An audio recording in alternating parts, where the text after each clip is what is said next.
आज क्या है? महापर्व संवत्सरी है। ये 8 का अंक कहता है 8 मदों से निकल जाओ। जाति मद, तप मद, रूप मद, कुल मद, ज्ञान मद, ऐश्वर्य मद, सौंदर्य मद। ये क्या है? 8 प्रकार के अहंकार हैं। और ये रहने वाले भी नहीं है, स्थायी है। न जाति स्थायी है, न तप स्थायी है, न मद स्थायी है, न रूप स्थायी है।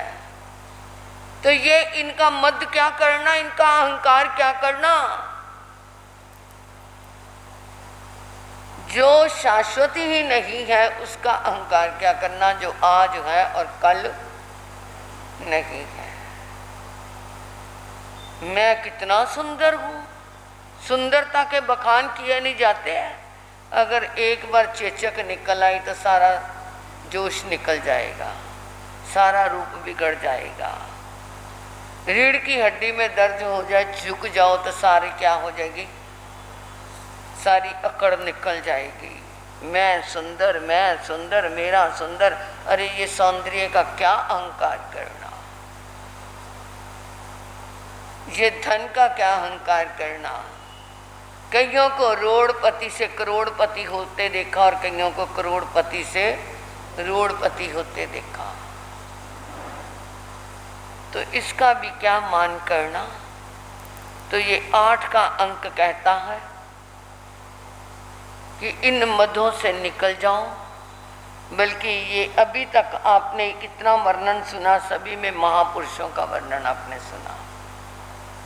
और उसमें हमारी साथ में अगर ये भावना जुड़ जाए, गुनी जनों को देख हृदय में मेरे प्रेम उमड़ आवे, बन जा तक उनकी सेवा करके ये मन हो नहीं कृत गान कभी मैं, द्रोह न मेरे उरे आवे, गुण ग्रहण का भाव रहे नित, दृष्टि न दोषों पर जावे। 7 दिन में आपने इतने महापुरुषों का, अंतकृत केवलियों का वर्णन सुना। ऐसे गुणी महापुरुषों के गुणों को सुनकर के मन श्रद्धा से अभिभूत हो जाए, श्रद्धा से भर जाए। धन्य धन्य मुँह से निकले कि कितनी महान वो आत्माएं हैं जिन्होंने इस संसार से अंतिम श्वास के साथ क्या प्राप्त कर लिया? मोक्ष प्राप्त कर लिया। और आज वर्णन 8वें वर्ग का जो है, 8वें वर्ग का जो वर्णन है, ये इसकी भूमिका ये है कि निरायवलिका जी सूत्र में इसका वर्णन आता है। इस शास्त्र में कितनी नगरियों का वर्णन आया? कितनी नगरियों का सुना आपने इतने दिन? इस शास्त्र में कितनी नगरियों का वर्णन आपने सुना? ये भी मेरा प्रश्न शुरू से मैं पूछ लेती हूँ। कितनी नगरियां? 2, 4? इसमें 3 नगरियों का वर्णन नाम आया। सबसे पहले अध्ययन में किसका आया? चंपा नगरी। शुरू में पहले ही पृष्ठ पे तेनंग कालेनंग तेने समय चंपा नामक नगरी होता, चंपा नाम की नगरी थी। हाँ बहनों, ये चर्चा मैं आपको खुल के बता देती हूँ, एक दूसरे से ना करो। और दूसरी द्वारिका नगरी का वर्णन आया, और तीसरी आजकल किसका आ रहा है? राजगृह का आ रहा है। तो 3 नगरियों का वर्णन आया। तो वो 3 नगरियों में जो चंपा नगरी है, इसके बारे में मैंने थोड़ा सा पहले दिन बताया था कि कौनिक ने राज्य लोभ के कारण अपने पिता श्रेनिक को किस में डाल दिया था? जेल में डाल दिया था कि ये बुढ़ा तो हमें राय देगा नहीं।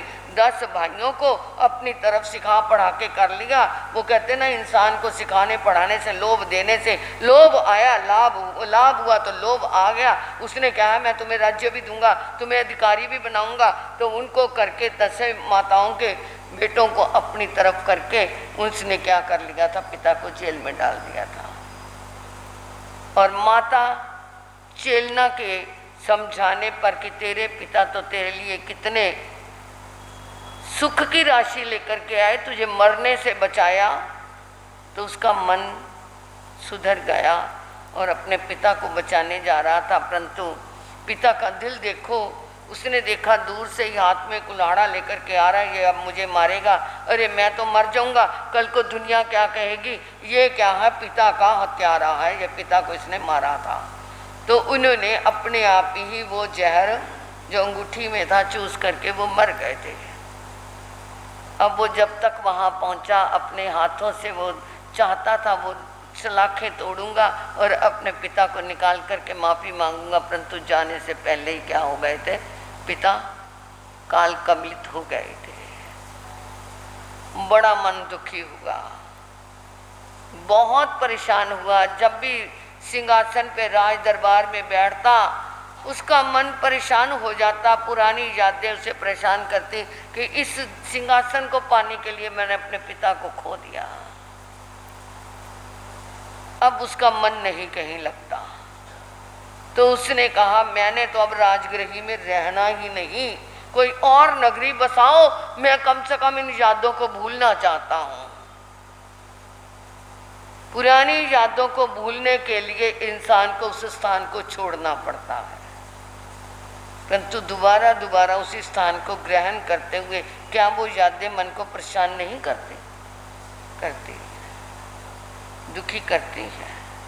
परंतु फिर भी कोई ऐसे परेशान ना हो तो इसका मतलब उसके अंदर आत्मा नाम की चीज़ ही नहीं, उसके अंदर मन नाम की चीज़ ही नहीं, जिसे क्या है पुरानी यादों को आकर के भी परेशान हो और वो क्या है मोहाधीन होकर के उसी के स्थान पे जाता रहे, तो वो इंसान के अंदर मन नाम की, दिल नाम की कोई चीज़ नहीं। परंतु उसने तो क्या है जगह देखी, चंपा नगरी बसा दी। वो बहुत लंबा है कि कैसे भेजा वहाँ पर, कैसे वो चंपक का वृक्ष था। खैर चंपा नगरी बस गई। अब चंपा नगरी बस गई और अपने 10 सैनिक की माताएं, अलग अलग पत्नियां थी, और कौनिक की क्या हो गई? वो दूसरी माताएं हो गई। अपनी उसकी माता का नाम तो चेलना था। अब वो क्या है 10 को क्या दे दिया उसने, अलग अलग दे दिए, मतलब हिस्से बांट दिए कि जहाँ तुम रहोगे, जहाँ तुम रहोगे, जहाँ तुम रहोगे। और जिस समय सैनिक जीवित था, घर में ही था, उस समय से उसको क्या है देवताओं की तरफ से 2 चीजें मिली थी, एक से चाणक हाथी और एक हार। देवता उसकी सम्यक्त्व पे प्रसन्न होकर के, देवलोक में प्रशंसा हुई थी कि सम्यक्त्व में पक्का है तो सैनिक है। देवता को अच्छा नहीं लगा, कहता है ऐसा भी हो सकता है, नदी में कूदे और कपड़े गीले ना हो, आग में हाथ डाले और हाथ ना जले, ऐसा कभी हो सकता है? ये अन्न का कीड़ा इतना पक्का सम्यकदर्शी कैसे हो सकता है? तो वो देवता परीक्षा करने के लिए आ गया। सुबह सुबह सैनिक चल रहा था, देवता ने साधु का रूप बनाया, हाथ में मछलियां पकड़ने वाला जाल। सैनिक ने कहा तुम संत हो, हाथ में तुम्हारे मछली पकड़ने का जाल, अरे तुम संत कैसे हो? अरे भोले राजे, तुझे क्या पता, प्रभु महावीर के बहुत सारे शिष्य यही काम करते हैं। ऐसे ही वो चोरी छिपे मछलियां पकड़ते हैं और उनका सेवन करते हैं। मैं तो आज तुझे दिख गया। सैनिक कहता नहीं, मेरे महावीर के संत ऐसा कभी नहीं कर सकते। तू तो कोई नकली है, धोखेबाज है, उनका नाम बदनाम करने के लिए तू ऐसा कर रहा है। चल निकल यहाँ से, मैं तेरे को कुछ नहीं समझता, तू संत है ही नहीं। थोड़ी दूर आगे गया, एक साध्वी का रूप बनाया देवता ने, और वहाँ पर क्या है, दवाइयाँ बेच रही हैं गर्भ गलाने की। अब वो उसको देखा और वो कह रही थी कोई किसी ने गर्भ गलाना है, किसी के साथ कोई ऐसी घटना घट गई है, वो पता नहीं देना चाहती, तो ये मैं दवाई देती हूँ, किसी को पता भी नहीं चलेगा। सैनिक ने जब वहाँ से निकला, जानबूझ के उसने थोड़ा ऊंचा बोला ताकि उसको पता चल जाए। वो कहता, आप ये क्या धंधा चलाया हुआ है? क्या बात करते हो, महावीर प्रभु की चंदन बाला की सारी सतियों में से 90% साध्वियाँ ऐसे ही काम करती हैं। चल एक तरफ हट, मेरे महावीर की साध्वियाँ ऐसा कर ही नहीं सकती, वो तो क्या है, पूर्ण संयम ही है। जब उसने भी देखा देवता ने, अरे ये तो डिगा ही नहीं, तो उस समय उसने क्या किया, अपना रूप बदला और चरणों में झुक गया और वंदना की कि जैसा मैंने सुना था उससे भी ज़्यादा आपको मैंने पाया कि आप अपने सम्यक दर्शन में, अपनी धर्म निष्ठा में पक्के हो, प्रभु के चरणों के पक्के क्या हो, सच्चे श्रावक हो, आपकी क्या है श्रद्धा डामाडोल नहीं हुई। तो उस समय वो देवता ने एक सी चाणक हाथी और एक हार और कानों के कुंडल वो उनको दिए थे। तो वो सैनिक ने क्या किया, जो चेलना के 2 बेटे थे, हल और विहल, उन दोनों को क्या दे दिए, एक को हार और कुंडल दे दिया, एक को हाथी दे दिया। और वो भी वहाँ पर चंपा नगरी में कौनिक के साथ आ गए। कौनिक का राज्य था, राजा तो वही था, बाकी सारे उसके अधीन थे, परंतु रहते अलग अलग उनको पार्ट दे दिए थे, यहाँ पे तुम, यहाँ पे तुम। अब वो क्या है, जो हल भी हल है, वो सुबह उठते, अपनी पत्नियों को साथ लेते, गले में हार, कानों में कुंडल, हाथी पे बैठते और कहीं वन क्रीड़ा के लिए निकलते, कभी जल क्रीड़ा के लिए निकलते, कभी नगर भ्रमण के लिए निकलते, यानी अमोद प्रमोद करते और वो बड़े आनंद से रह रहे थे। कौनिक की पत्नी पद्मा, उसकी सहेलियां, वो कहते घर में फर्क नहीं होता, जो अड़ोसी पड़ोसी साथी होते हैं ना, सहेलियां होती हैं या दोस्त होते हैं, मित्र होते हैं, वही घर में फूट डालते हैं। सहेलियां कहती, वाह पद्मा, क्या है तेरी जिंदगी, तेरा पति तो सारा दिन राजपाट को संभालता है, नगरी की सारी चिंताएं उसके दिल में है, और तेरे ये हल विहल देखो कैसे परिवार सहित मौज मारते हैं। रोज हम देखते हैं, कहीं कभी कहीं घूमने निकलते हैं, कभी कहीं घूमने निकलते हैं। तो पद्मा ने कहा, फिर क्या हो गया, कौनिक बड़ा है, वो राज्य संभालता है, तो क्या हो गया, बड़े के सिर पे ही तो छोटे मौज करते हैं। तुझे नहीं पता, तू तो मूर्ख रहेगी। क्यों, ऐसी क्या बात है, हमारे हैं, वो है तो इन्हीं के भाई ना। जैसे क्या है, ककई को किसने सिखाया था, मंथरा ने, घर में फूट डाली थी ना। जो ककई राम के देखे बिना पानी नहीं पीती थी, उसको देखे बिना सांस नहीं लेती थी, कितना प्यार करती थी, राम ही राम उसे दिखता था, परंतु अंतिम में क्या कर दिया, सिखा सिखा करके फूट डाल दी। अब वो क्या है, सहेलियां कहती, अच्छा कोई बात नहीं, समय आने दे, 2-4 दिन के बाद फिर आई। अरे जिस दिन तू क्या है, इनकी दासी बन जाएगी ना, तभी तेरे को होश आएगी। दासी और क्या, ये तो लोगों के प्रिय बन जाएंगे क्योंकि घूमने निकलते हैं, लोगों से मिलते हैं, जुलते हैं, लोगों के क्या है ये जन वल्लभ हो जाएंगे और लोग इनको क्या सोचेंगे, यही हमारा राजा बन जाए तो कितना अच्छा है, तो ये राजा बनेंगे और तेरा पति क्या बन जाएगा, इनका सेवक बन जाएगा। बस अपने आप तो क्या बन गई, इनकी दासी बन गई। वो कहते हैं ना, सीख तो पत्थर को भी फाड़ देती है। ये सिखा सिखा के घर क्या हो जाते हैं, टूट जाते हैं। और घर को खराब करने वाला महामुनि कर्म का बंद करता है। इस समय तो वो मौज समझता है कि मेरे को क्या है, मेरी सेवा हो रही है, मेरा कहना मान रहे हैं, मेरे अनुसार चल रहे हैं, परंतु अगला जन्म नहीं देखा कि महामुनि कर्म का बंद है। 69 करोड़ा करोड़ी सागरोपम तक फिर उन्हें नवकार मंत्र भी मुंह से नहीं बोला जाएगा। ऐसी क्या है, ऐसी अंतराई कर्म बांध लेते हैं। अब वो पद्मा के मन में भी आ गया, चुपचाप बैठ गई। कौनिक आया, क्या हो गया, होना क्या है, अरे आज क्या हो गया, मुंह क्यों सुजाया हुआ है, सुजाने की क्या बात है, जैसे तुम क्या है सैनिक के बेटे, ऐसे ही हलवी तो उन्हीं के बेटे हैं, तो फिर क्या हो गया, बेटे हैं तो अच्छा है, राजा तो मैं ही हूँ, काहे के राजा हो, कभी मेरे को घुमाने नहीं लेके जाते, कहीं पर कहीं लेके नहीं जाते, कुछ में हम कर नहीं सकते, सारा दिन राजपाट से आपको फुर्सत ही नहीं है, आज क्या हो गया सुबह सुबह तेरे को। वो कहते हैं घर में क्या है, जिस चाबी से ताला खोला जाता है उसी चाबी से ताला बंद किया जाता है। औरत ही घर की क्या होती है, चाबी होती है। एक बार एक राजा ने एक घोषणा की कि जिस घर में पत्नी की चलती है, औरत की चलती है, उसके लिए भी इनाम रखा है, और जिस घर में पति की चलती है उसके लिए भी इनाम रखा है।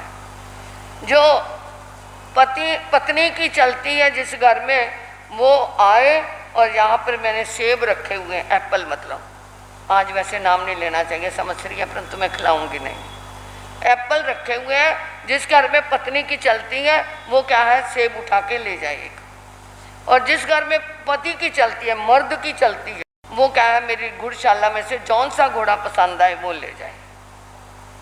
अब जो कोई आता सेब उठा के ले जाता, सेब उठा के ले जाता। राजा कहता कमाल है, मेरी नगरी में किसी के घर में मर्द की नहीं चलती।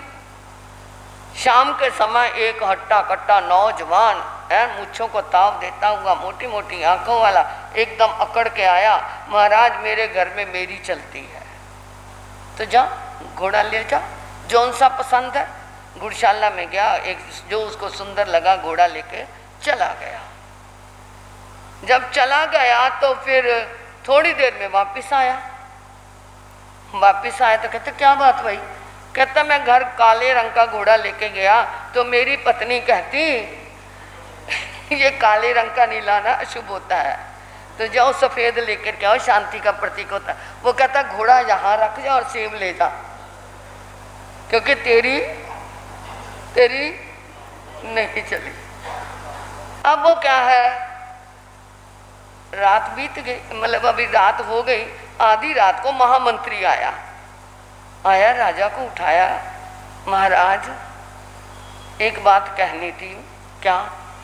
कि आपने ये सेब और घोड़े का इनाम ही क्यों रखा, कुछ अनाज रखते, मन भर अनाज किसी के घर में जाता तो कोई रोटी तो खाता, कोई दूसरी जगह जेवर सोना रखते तो कोई जेवर तो बनाता।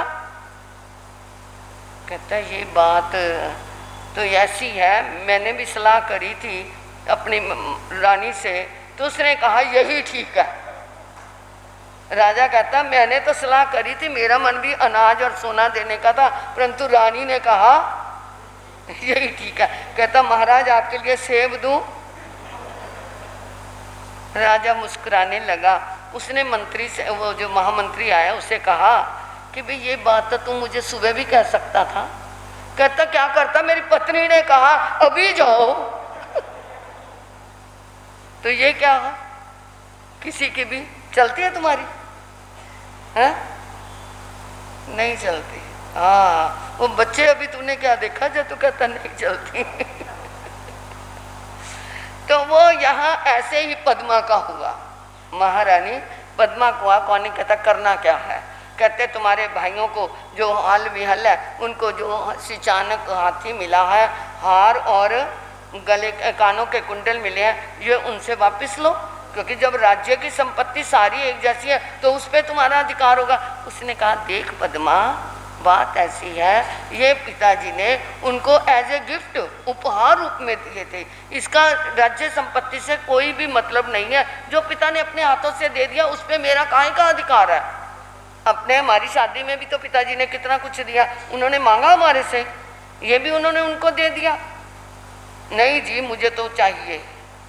आप उनसे मांग के तो देखो, इतना भाइयों से प्यार करते हो, वो दे देंगे कभी तुम्हें? कहता हाँ, अगर मैं कुछ दिन के लिए मांगूंगा तो वे दे देंगे, अगर मैं अधिकार से मांगूंगा तो नहीं देंगे। नहीं मुझे तो चाहिए। लो जी क्या पड़ गया, मसला गंभीर हो गया। कहता अच्छा चल उठ मांग लूंगा। वो हल विहल के पास गया और जाकर के उसने कहा भाई ये हार हाथी मुझे और ये कुंडल दे दो। वो कहते भाई साहब ये तो हमारे माता पिता का उपहार है, हम आपको नहीं दे सकते।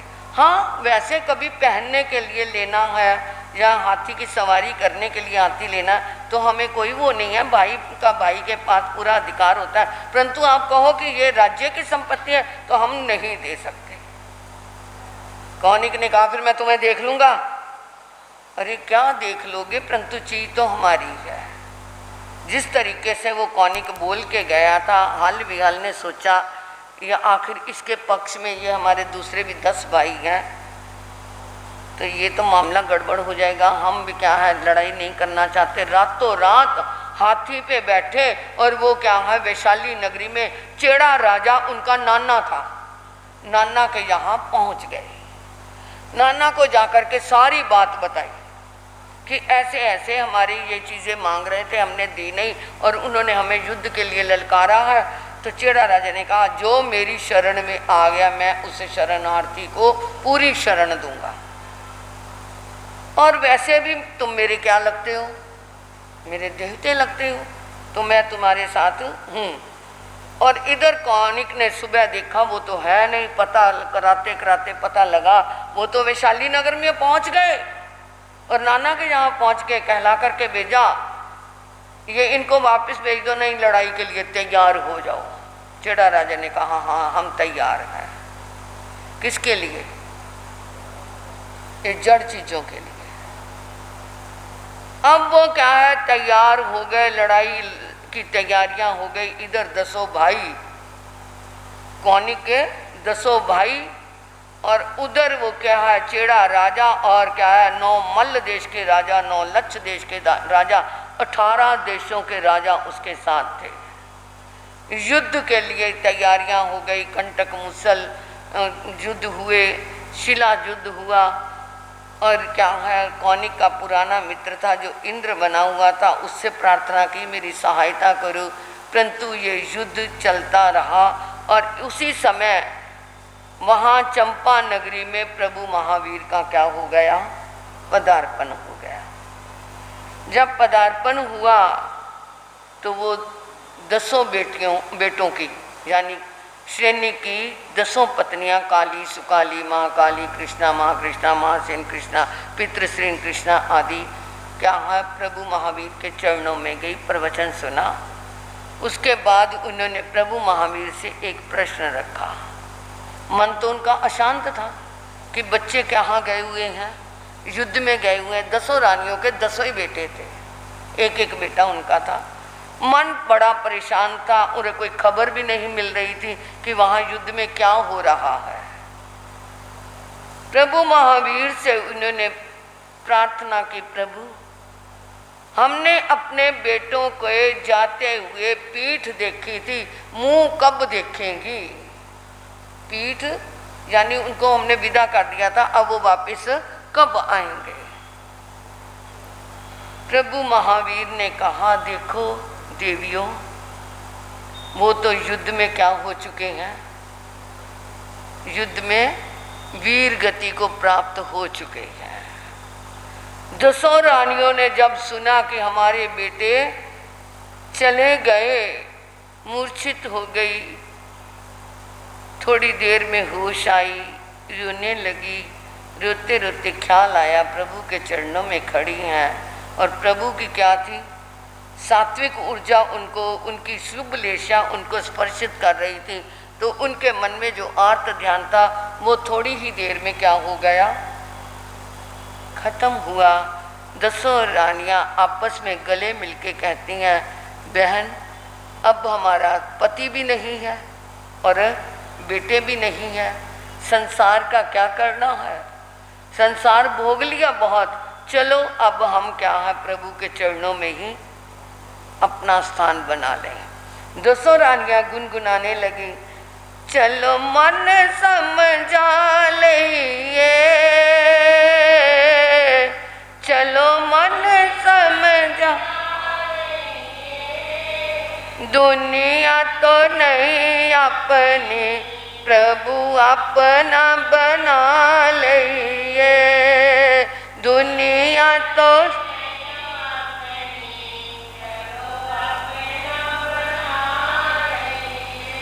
सब लोग पराए ने। क्या बात भाई, आप नहीं बोलते, दुनिया अपनी नजर आती है, ये अपनी नहीं है। सब लोग पराए, चिताए ऊपर चाढ़ आनगे, जेड़े अपने बनाए ने, चिता उते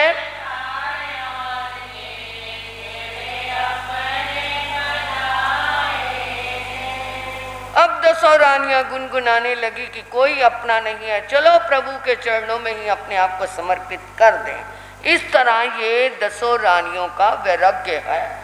एक एक ने प्रवचन सुना, एक एक ने त्याग किया, ऐसा नहीं, क्योंकि अब आज्ञा किससे लेनी थी, कोई था ही नहीं वहाँ, ना बेटा था ना पति था। अब आज्ञा नहीं ले, प्रभु के चरणों में निवेदन किया। अब क्या है, शास्त्र की वार्ता हम शुरू करेंगे। ये तो इसकी भूमिका थी, समझ आई कि इस प्रकार ये हमारे 8वें वर्ग की जो रानियों का वर्णन है उनका इस प्रकार वैराग्य है। आओ सब चलते हैं सुधर्मा स्वामी के चरणों में। गच्छामि का मतलब होता है जाना, जा रही हैं, मैं उनके चरणों में जाऊंगा। पहुंच गई हैं, चरणों में बैठ गई हैं। मन एकाग्र करो, वचन एकाग्र करो, काया एकाग्र करो, दृष्टि केवल प्रभु के चरणों में रहे। मन स्थिर हो गया, अंदर से उल्लास भाव आ गया, प्रसन्नता का भाव आ रहा है, खुशी हो रही है कि मुझे अपना सहारा मिल गया है। मुवा गया वो गच्छता एवं व्यासी इच्छामि न अजाओ तुभे अवनु नाय समानी रहना वाले तमम उपसम पजित्ता न बेहरते आस्वयं देवन पे माँ पड़े बंधन करे तैन साकाली अज्जा अज चंदनाय अबुनु नाया समानी रहना वाले तवो कमम उपसम पजित्ता न बेहरे तंजहा। एक दिन वो काली नामक साची ने अपनी गुन्नी चंदन वाला जी के पास आकर के निवेदन किया, है मेरी महाभाग्यवान गुन्नी जी, मेरी इच्छा है कि अगर आपकी आज्ञा हो तो मैं रत्नावली तप करूं। उन्होंने कहा जैसे तुम्हें सुख हो वैसा करो। गुन्नी जी की आज्ञा लेकर के उन्होंने रत्नावली तप शुरू किया। अब यहाँ पे जो मूल पाठ में है वो ही हिंदी में है, क्योंकि तपस्या का वर्णन है। चौथं क्रय करिता, छठं क्रय करिता, अठं क्रय करिता, पारे पारिता, यानी चौथं बेला व्रत और छठं बेला, अठम तेला, उसके अंदर दो दो और जोड़ते जाओ तो चौला पचौला बनता जाएगा। तो इसलिए मैं चाहती हूँ कि मूल पाठ की अपेक्षा में हिंदी कर लें, आपको समझ भी आ जाएगा। अर्थ वही है, वो चौथं कहा गया है, यहाँ पे उपवास कहा है, वो छठंग है तो वो बेला है, अठम कहेंगे तो वो तेला है।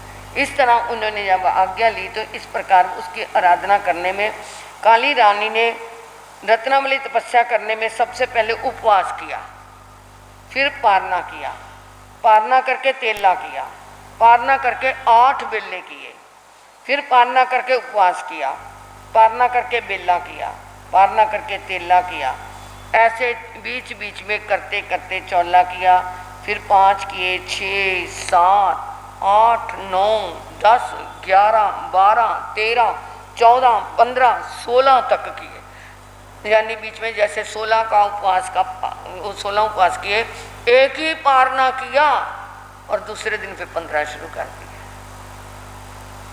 आप एक उपवास करते हैं और शाम तक कहते हैं अभी तक मुंह का स्वाद नहीं बना, है ना, कहते हैं ना। 28 का पारना करते हैं तो क्या है, मुंह का कई दिन तक टेस्ट नहीं बना, क्योंकि वो देते हैं क्या चीज़ें ऐसी देते हैं जो बिना क्या चरचरी हो। परंतु 16 का पारना और वो भी क्या है दूसरे दिन 15 कर लेने, 15 का पारना 14 कर लिए। इस तरह उन्होंने बीच में 34 फिर लास्ट में 34 वेले किए। पारना करके 16 दिन की तपस्या की, पारना करके 15 दिन की। इस तरह 14, 13, 12, 11, 9, 10, 10, 9, 8, 7, 6, 5, जैसे वो ऊपर 16 तक गए थे ऐसे ही 16 से नीचे फिर वो उपवास तक आ गए। और फिर पारना करके 8 बेले किए, पारना करके बेला किया, उपवास किया। इस तरह ये रत्नावली तप की एक लड़ी पूरी हुई, एक परिपाटी पूरी हुई। और इस तरह एक परिपाटी पूरी करने में 3 महीने 22 दिन और 1 साल 3 महीने और 22 दिन लगे, यानी 1.25 साल उन्होंने तपस्या में लगा दिया। इस तरह ये एक परिपाटी पूरी की, जिसमें सिर्फ उनको क्या है 88 दिन पारने के मिलाकर के 472 दिन की तपस्या हो गई। अब उन्होंने दूसरी परिपाटी शुरू की। दूसरी परिपाटी में सबसे पहले उपवास किया। उपवास के पारने में विघी, दूध, दही, तेल, घी, मक्खन इनको एकदम बंद कर दिया। यानी पारने वाले दिन जिसमें तेल लगा हुआ है, घी लगा हुआ है, मक्खन लगा हुआ है, दही लगी हुई है, वो चीज़ नहीं खानी। अरे 16 का पारना करे तो क्या खाएगा, क्या खाएगा? कितनी बड़ी बात है। सुनते पढ़ती मैं हूँ, सुनते आप में, परंतु रोकते खड़े होते हैं। कैसी उन्होंने कितनी महान तपस्याएं की हैं। वो विघी भी एकदम बंद कर दी। इस प्रकार उपवास का पालना करके उन्होंने बेला किया, पारने में विघी बंद रखी, तेला किया, पारने में कोई विघी नहीं ली। फिर पारना करके 8 बेले किए, पारना करके उपवास किया, बेला किया, तेला किया। इस तरह 16 तक फिर गए और 34 बेले किए, पारना करके 16 किए, फिर 15, 14, 13, 12, 11, 10, 9, 8, 7, 6, 5, 4, 3, 2 और उपवास किया। फिर 8 बेले किए, पारना करके तेला किया, बेला किया, उपवास किया। सभी पारनों में वो कोई भी विघी नाम की चीज नहीं ली। जिस तरह पहली परिपाटी की, दूसरी परिपाटी भी की, इसमें विघी का त्याग रखा। फिर तीसरी लड़ी ली। तीसरी लड़ी में उन्होंने चुपड़ी हुई, क्योंकि विघी का त्याग भी 2 तरह का होता है। एक धार विघी होती है, ध्यान से सुनो बहनों। कई बार हम बोलते हैं घरों में जाके आज हमारा धार विघी का त्याग है, क्योंकि कई बार आप क्या है खिचड़ी बनाते हैं ऊपर से घी डालने लगते हैं, तो हम कहते हैं ऊपर से नहीं डालना। जो पहले डल चुका है साधु वही लेगा, जिसका क्या है घी का त्याग है, ऊपर से नहीं डलवाना। परंतु गृहस्थी जो है वो फिर घी वाली चीज ही नहीं खानी उसने, परंतु साधु के लिए धार विघी का त्याग होता है। तो वो उन्होंने क्या किया, साध्वी थी वो, तो चुपड़ी हुई रोटी भी नहीं लेनी, बिल्कुल रूखा फुल्का। इस तरह उन्होंने क्या है सारे विघी का पूर्ण त्याग करा। यानी आंबिल की रूखी रोटी दोवन पानी से धो करके, यानी दोवन पानी के साथ रोटी रूखी खानी, आंबिल के साथ पारना किया। 16 उपवास का पारना आंबिल के साथ, 15 उपवास का पारना आंबिल के साथ। कितनी बड़ी बात है। इसमें उन्होंने पूरे 5 वर्ष 2 महीने और 28 दिन में ये किया। इस तरह ये उनकी क्या है लड़ियाँ चौथी परिपाटी में उन्होंने पारने के दिन रूखी रोटी से, और इस तरह चारों लड़ियाँ पूरी करके अपनी आत्मा को पवित्र करने लगी। तैनंग सा अज्जा काली अज्जा तैनंग उरालेनंग जाओ दमनी संत्या जाया जावी होता से जहाँ इगाल सगड़ी व जाव सुंगे हुआसने ये बासरासी पिलिच्छनात्यवेन तैनं ताम ये सिरिये अय्यवे उब शोभे माने चिट्ठई। अब वो उसकी जब चारों लड़ियां पूरी हो गई तो अपनी गुन्नी जी के पास आई और आकर के प्रार्थना की। यह नहीं कि इतने दिन गुन्नी के पास नहीं आई, आते थी, प्रतिक्रमण की आज्ञा में लेती थी, उनके पास ही रहती थी, परंतु ये बात करने के लिए उनके पास आई, मतलब चरणों में बैठ कर के निवेदन करने के लिए आई। वैसे तो उन्हीं के चरणों में रहती थी। अब वो अपने गुन्नी जी के पास में आई, क्योंकि उनका क्या था, शरीर तो खून से मानो रहित ही हो गया था, मांस भी बिल्कुल सूख गया था, ढांचा मात्र शरीर का रह गया था। उठती बैठती थी तो हड्डियों के कड़कड़ की आवाज़ आती थी, जैसे सूखे पत्ते हैं ना बिखरे हुए हों और कोई उसके ऊपर चले तो कड़कड़ की आवाज़ आती है ना, ऐसे वो उठती बैठती थी तो उनके क्या आती थी, हड्डियों में से कड़कड़ की आवाज़ आती थी। वो केवल क्या आयु के बल पर जीवित थी, वरना शरीर में अब कोई ऐसी शक्ति नहीं थी। परंतु शरीर से कृश होने पर भी उनके चेहरे की आभा, क्या दमकता चेहरा था, क्या चमकता चेहरा था, आंखों की तरफ तो देखा भी नहीं जा रहा था, इतनी क्या है दिव्य ज्योति उसके अंदर प्रकट हो रही थी। ऐसी चौगनी संपन्न शोभा उनके पास थी। तैनंग तिस्से कालिये अज्जाए अन्या क्याये पूर्वता वर्त काले एहं अजत्ये जा कंद चिंता जा जाम अति उठाने चिकम्मे भले सिरे वीरिये पुरस्कारे पर कम्मे श्रद्धा दियंग संवेगे ताव ताव में सेयं कलंग जाम जलंते अज चंदनंग अज्जा अपुचिता अज चंदनाय अज्जाए अबनुनाय सम्मानिय संलेनाय जूसया जूसना अराहना बत पान पड़ियाय के कालंग आनव कंक माने मेरे तेई ती कट्टू एवं संपई संपिता कलंग जनेव अज्जा चंदना अज तनेव उवागच्छिता अज चंदनं अज बंधई नमसे बंदिता नमनसिता एवं व्यासी चामिनं अज्जो तुभ्यं अबनुनाया समानी सेलायना स्लेहना जा विरह तय आहा स्वयं देवानुप्रिया माँ परिबंधक रहे तो काली अज्जा चंदन चंदनाय अबनुनाया समानी सेलायन स्लेहना जूसिया जा विरे धा काली अज्जा अज अंजनाय चंदनाय अंत्य समाय मायाये एकार संगाइयाँ अहिजता बड़ी बहु पड़ी पूरी पुन्नाइयाँ अठ समच्छराइयाँ सामन परियागम पौनिता मास्या स्लेहनाय अपना जूसेता सट्टी पत्ताई अंसनाय छेदिता जसट्टा किरे जाम चरी मूसा सिन उसासिनी से सिंह सिद्धा। अब वो काली रानी के मन में एक दिन क्या ख्याल आया कि मेरा शरीर तो अब क्या हो चुका है, कृश हो चुका, कमज़ोर हो चुका है, परंतु मेरे अंदर अभी पुरुषार्थ है, पराक्रम है, धृति है, श्रद्धा है, संवेग है, शक्ति है, सभी कुछ मेरे पास है। मैं मन में जो चाहूँ मैं कर सकती हूँ। शरीर बेशक मेरा कमज़ोर हो गया है। तो वो सूर्य होते ही अपनी गुन्नी के पास आई और मैं आकर के कहती है, हे मेरी गुन्नी जी महाराज, हे मेरी महाभाग्यवान गुन्नी जी, मेरा मन क्या है अब संथारा लेने को करता है। अब मैं चाहती हूँ कि मैं अब जीवन जीने की आशा से जीऊँ ना, मैं केवल धर्म के अंदर ही अपने आप को रमा दूँ, क्योंकि तपस्या तब मेरे से हो नहीं सकती, तो मैं संथारा करना चाहती हूँ। ऐसा मन में संकल्प लेकर गुन्नी जी के पास आज्ञा ली, उन्हें वंदना की। उन्होंने कहा जैसे तुम्हें सुख हो वैसा करो, क्योंकि वो तो इतनी महान साध्वी थी, उन्हें पता था कि इसका अंतिम समय आने वाला है। शुभ काम में देरी ना करो। उन्होंने संथारा ले लिया, अपने गुन्नी जी के समीप से रह के उन्होंने 11 अंगों तक ज्ञान अभ्यास किया। केवल 8 साल चरित्र पालन किया और 8 साल किसमें लगा दिए, तप जप साधना में ही लगा दिए।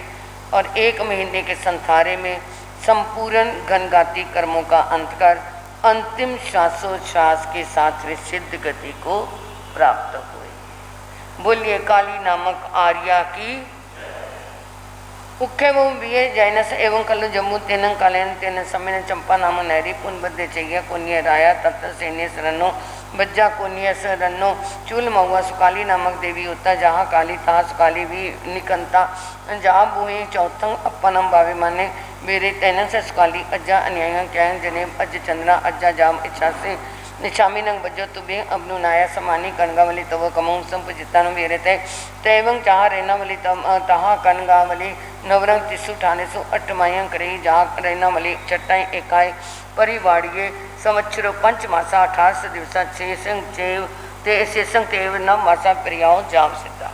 अब सुकाली रानी वो क्या है, वो भी चंदन बालाजी के पास,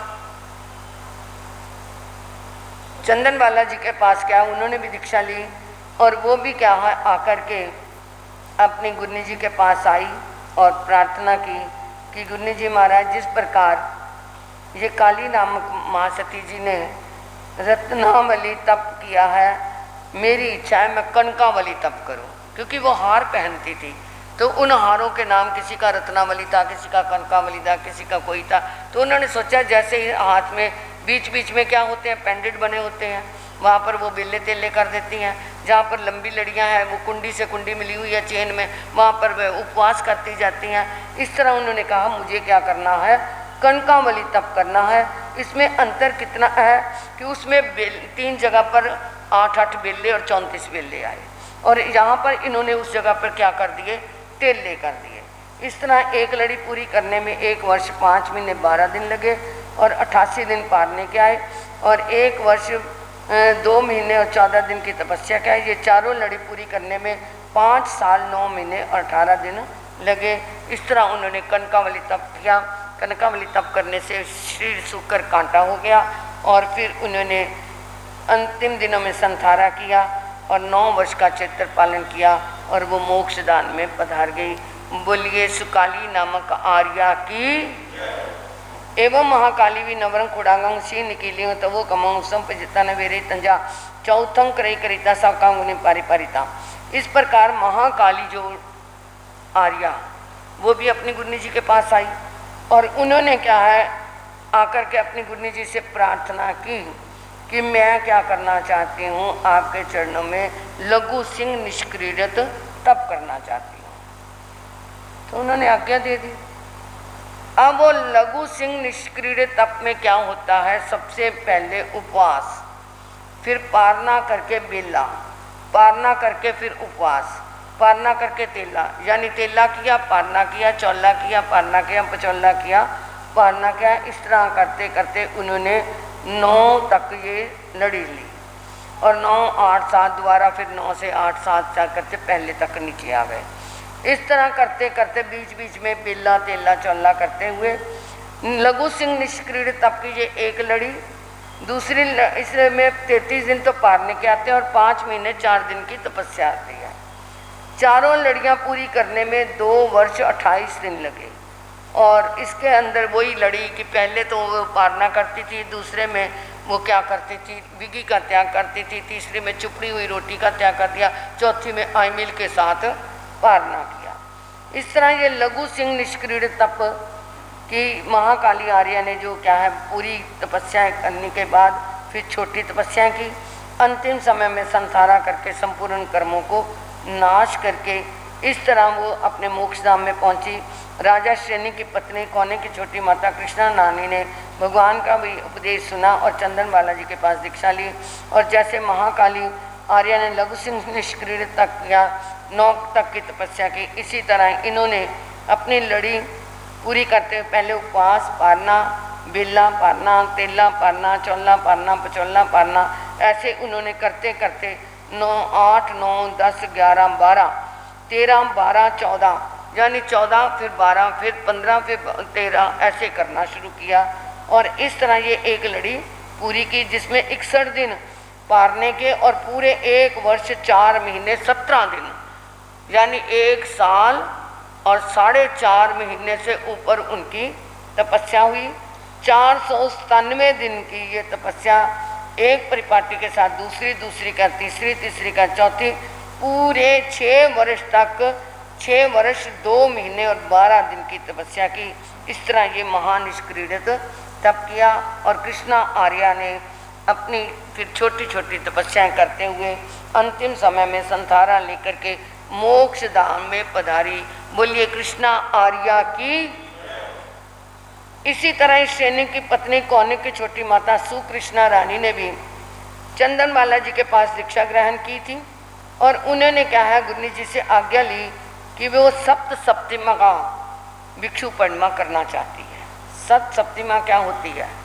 रोज गोचरी को जाना, गृहस्थी के जाना 7 दिन तक। और आपके घर में गोचरी को जैसे हम आए, फर्ज करो आपने, हमने बोलना कुछ नहीं है, आपने पहले क्या डाल दिया? पानी डाल दिया। और पानी अगर धार नहीं टूटी, मतलब एकदम पूरा ही डल गया तो ले लिया, अगर पहले एक बूंद डल गई और धार टूट गई तो ले, बस वहाँ द्वारा कुछ नहीं लेना। 7 दिन तक बस, मतलब जैसे जाना तो रोज है, पहले दिन एक बूंद मिल गई तो बूंद ही लेके आ जाना। अगर पहले वो रोटी दे रही हैं, रोटी देते हुए उन्होंने पहली में एक फुल्का दिया तो वही लेके आ जाना। अगर किसी ने पहले सब्जी डाल दी तो वही लेके आ जाना। यानी पहले में एक बार में जो दे दिया वो ही लेना। 7 दिन तक लगातार ऐसा ही करना। ये क्या है? एक दत्ती हार की, एक दत्ती पानी की। पानी लिया तो पानी, रोटी दी तो उन्होंने रोटी, यानी एक बार में पानी लेना, एक ही बार में आहार लेना। तो वे क्या है, इस तरह उन्होंने 7 दिन तक ऐसा किया। और फिर इस 7 दिन तक ये क्रम रखा। ये सब सप्तिमा भिक्षु परिक्रमा जो मैंने कहा था, मैम उसमें वर्णन आएगा भिक्षु की क्या परिक्रमा होती है। ये पहली परिक्रमा है। और दूसरे सप्ताह में उन्होंने 2 बार का दिया हुआ आहार पानी। 2 बार का मतलब जाना तो एक ही बार में है। अगर उन्होंने पहले सब्जी दी, एक ही कड़छी डल गई, उसमें एक कड़छी में अगर क्या सब्जी को फर्ज करो कोई सब्जी बनी हुई है, जैसे टिंडा है, ये है, तो वो एक टिंडा डल गया ना तो वो एक ही टिंडा लेके आना। और रोटी में देते हुए अगर क्या कोई टुकड़ा एक दिया तो एक ही लेके आ जाना। 2 बार मतलब 2 कड़छी पानी की, 2 कड़छी आहार की।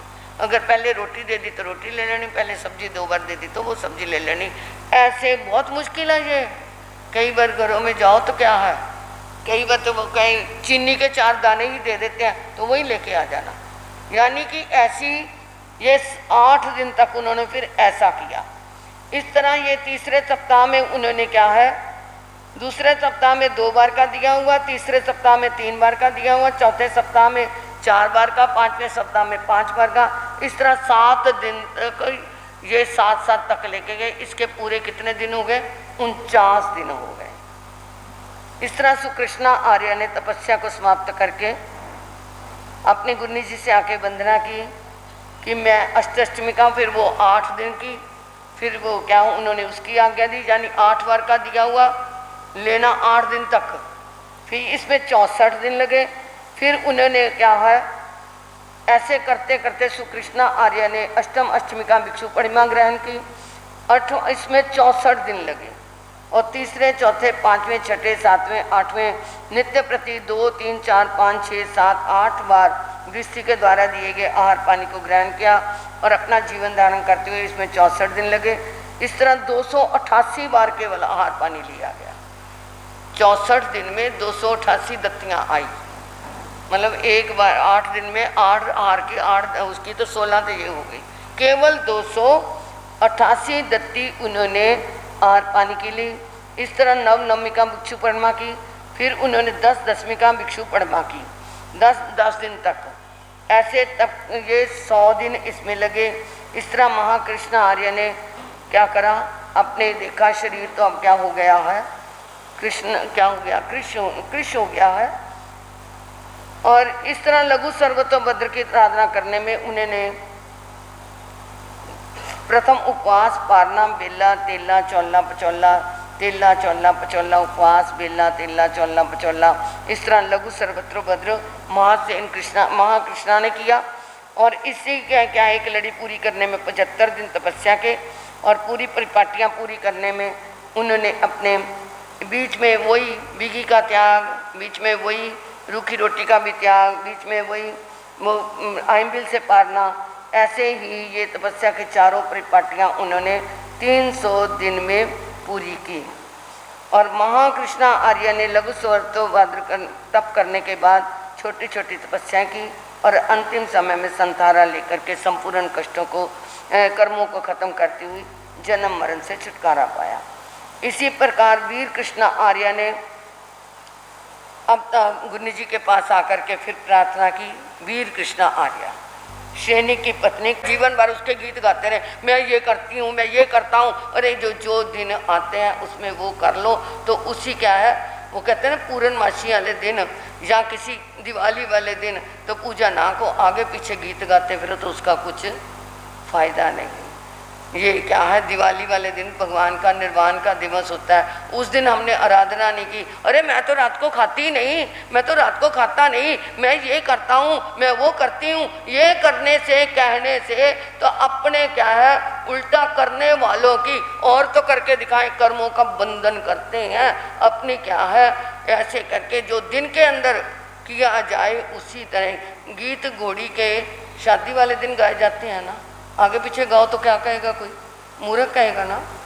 जिस दिन शादी हो उस दिन उसका गीत वो सुंदर लगता है। संवत्सरी वाले दिन जो कोई बिना त्याग के बिना पचकान के रहेगा उस जैसा पापी कोई नहीं। जो जानता है, जब बीमारी है वो अलग बात है, कोई अस्वस्थ है वो अलग बात है, एकदम खाते पीते चलते फिरते फिर भी हम ना करें उससे बड़ा पापी कोई नहीं। तो ये क्या है, बोलते बोलते थक जाएंगे हम, परंतु उनकी तपस्याएं खत्म नहीं होगी। धन्य है, बार बार पुनः पुनः उन मोक्षगामी आत्माओं को हमारा वंदन है, उन सिद्ध आत्माओं को हमारा वंदन है।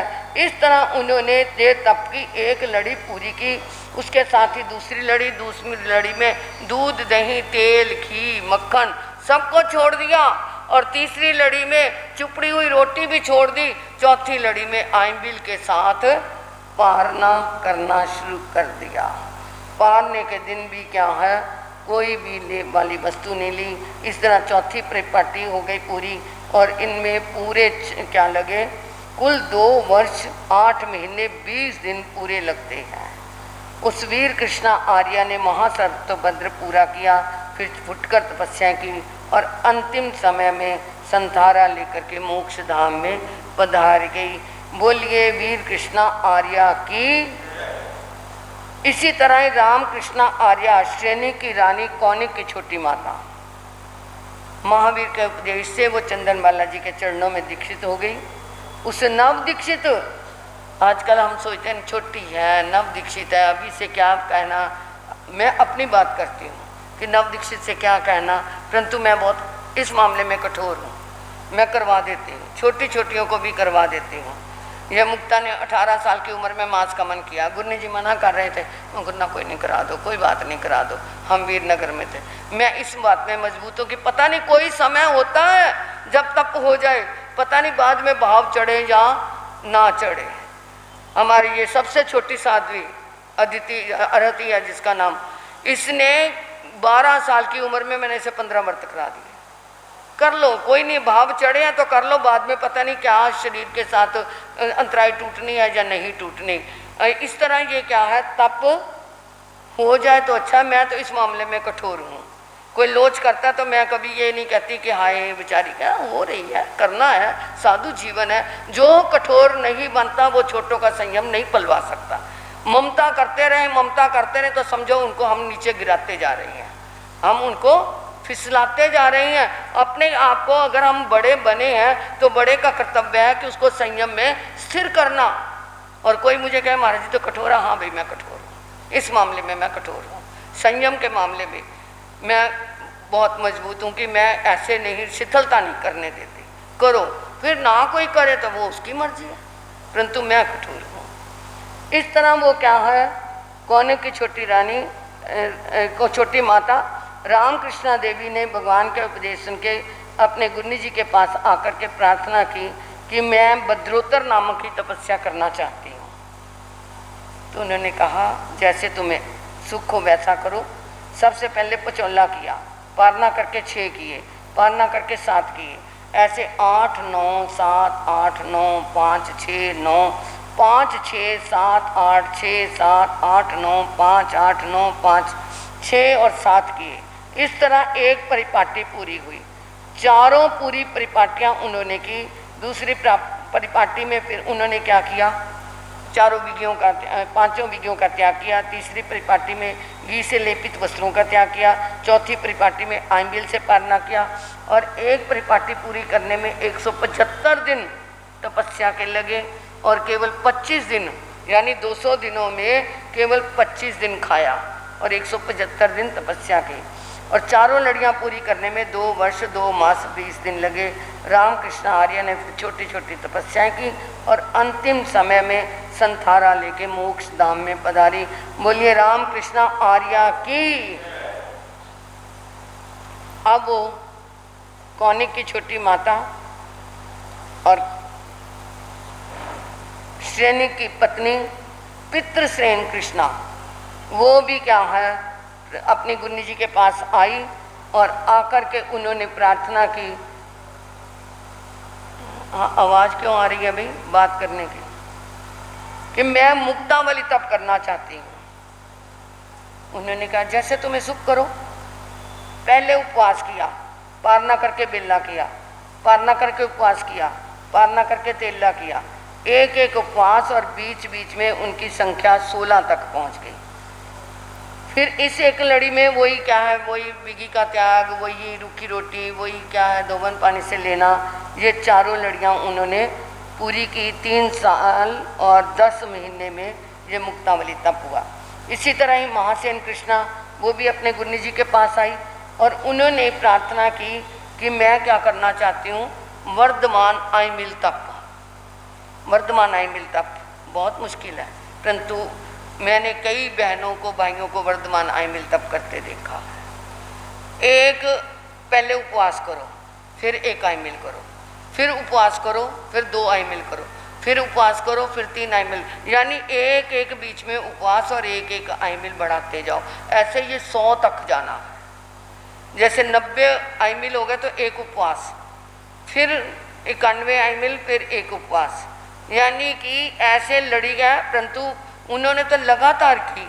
आजकल क्या करती हैं, तब तो करती हैं जैसे 10 आई मिल कर लिए, उपवास कर लिया, फिर छोड़ देती हैं। जब क्या है फिर थोड़ी शरीर में साता हुई तो फिर 11 आई मिल कर लिए, 1 उपवास, 12 आई मिल कर लिए, 1 उपवास करके जितनी जितनी जिससे साता होती है इतना इतना करते हैं। इंदौर में तो भाई भी कर रहे हैं, बहनें भी कर रही हैं। आज तक हमने 2007 का चौमासा किया था, तब भी वहाँ वर्धमान आई मिल तब बहुत चल रहे थे। अब हम आते हुए आए हैं, तब भी वहाँ पर चल रहे थे। पता नहीं कितनी लड़ियाँ वो कर लेती हैं, गृहस्थ जीवन में रह करके भी ये करती हैं। हाँ, आप उसमें बीच में इन्होंने तो सती जी ने तो लगातार किए, परंतु उन्होंने क्या किया 10-20 कर लिए, चलो थोड़े दिन खा लेते हैं, फिर 21 आई मिल किया 1 उपवास, फिर 22 आई मिल किया, फिर 1 उपवास, ऐसे बीच बीच में मतलब यानी पाया डाल लेती हैं, फिर वो करते रहते हैं। इस तरह वो महासेन कृष्णा ने वर्धमान आई मिल तप क्या है उसमें 14 साल पूरे लगाए। 14 साल तक उन्होंने 14 साल 3 महीने 20 दिन लगाए और बाद में देखा कि मेरा शरीर कृश हो गया है। गुन्नी जी को आकर के वंदना की और छोटी छोटी तपस्या की। तेज तो उनका कांति में इतना हो गया था, इतना तेज बढ़ गया था चेहरे पे। तब से तेज तो बढ़ता है, ये तो एक मानने वाली बात है, क्योंकि वो बेशक कहते हैं ना मांस सूख गया, पिचक गया। खाना है तो गाल है, नहाना है तो बाल है। नहाओगे तो बाल सुंदर लगेंगे, खाएंगे तो गाल सुंदर लगेंगे। खाएंगे तो गाल है, नहाएंगे तो बाल है। परंतु वो बेशक उनके गाल सूख गए थे, मोटापन नहीं रहा था, परंतु आंखों में तेज इतना था। अब वो क्या है दुर्बल शरीर से उन्होंने अंतिम समय में भी एक प्रार्थना की महासेन कृष्णा ने कि मैं क्या है अब शरीर से तो बेशक कृश हो गई हूँ, परंतु मेरा मन करता है मैं संथारा कर लूँ। परंतु ये संथारा यश के लिए नहीं करूँ कि लोग आए हाँ उन्होंने संथारा किया है, अरे धन्य है उनकी आत्मा को। ऐसे यश के लिए, गुणगान करवाने के लिए, क्या मैं अगले जन्म में जाकर के देव बनूँ इसके लिए, यानी लोक में यश पर लोक की गति का बंद, ऐसा नहीं करना। केवल कर्म निर्जरा के लिए संथारा करना। मैं अधिक जीऊँ या दुख के कारण शीघ्र मरूँ। दुख आ गया तो हाय अब तो मेरे प्राण निकल जाए, संथारा ले लिया है कैसे मरूंगी, पता नहीं इतने दिन दुख सहना पड़ेगा, ऐसा भी भाव नहीं रखना। संकल्प विकल्पों से रहित होकर के समाधि मार्ग में प्रसन्न से रह करके महासेन कृष्णा ने सामायिक से लेकर के 11 अंगों तक पालन किया, 17 साल तक चरित्र पालन किया। अंतिम समय में 1 महीने का संथारा आया और मोक्ष धाम में पधारी। बोलिए महासेन कृष्णा आर्य की। अब ये हमारा शास्त्र समाप्त हो रहा है। अंतिम आहुति है, एक बार खड़े होकर के हाथ जोड़ करके। किसी की तपस्या तो वो बेशक ना खड़ा हो, भाई साहब आप बैठे रहो। जिनकी तपस्या है वो बैठ जाए। संजीव भैया बस, वैसे तो 3-4 मिनट, वो भी नहीं। एवं खलु जम्बू समनेनं भगवया महावीरेनं आइग्रेनं जाव संपत्तेनं अठमस अंगस अंतगण दसानं ऐ मठे पनत।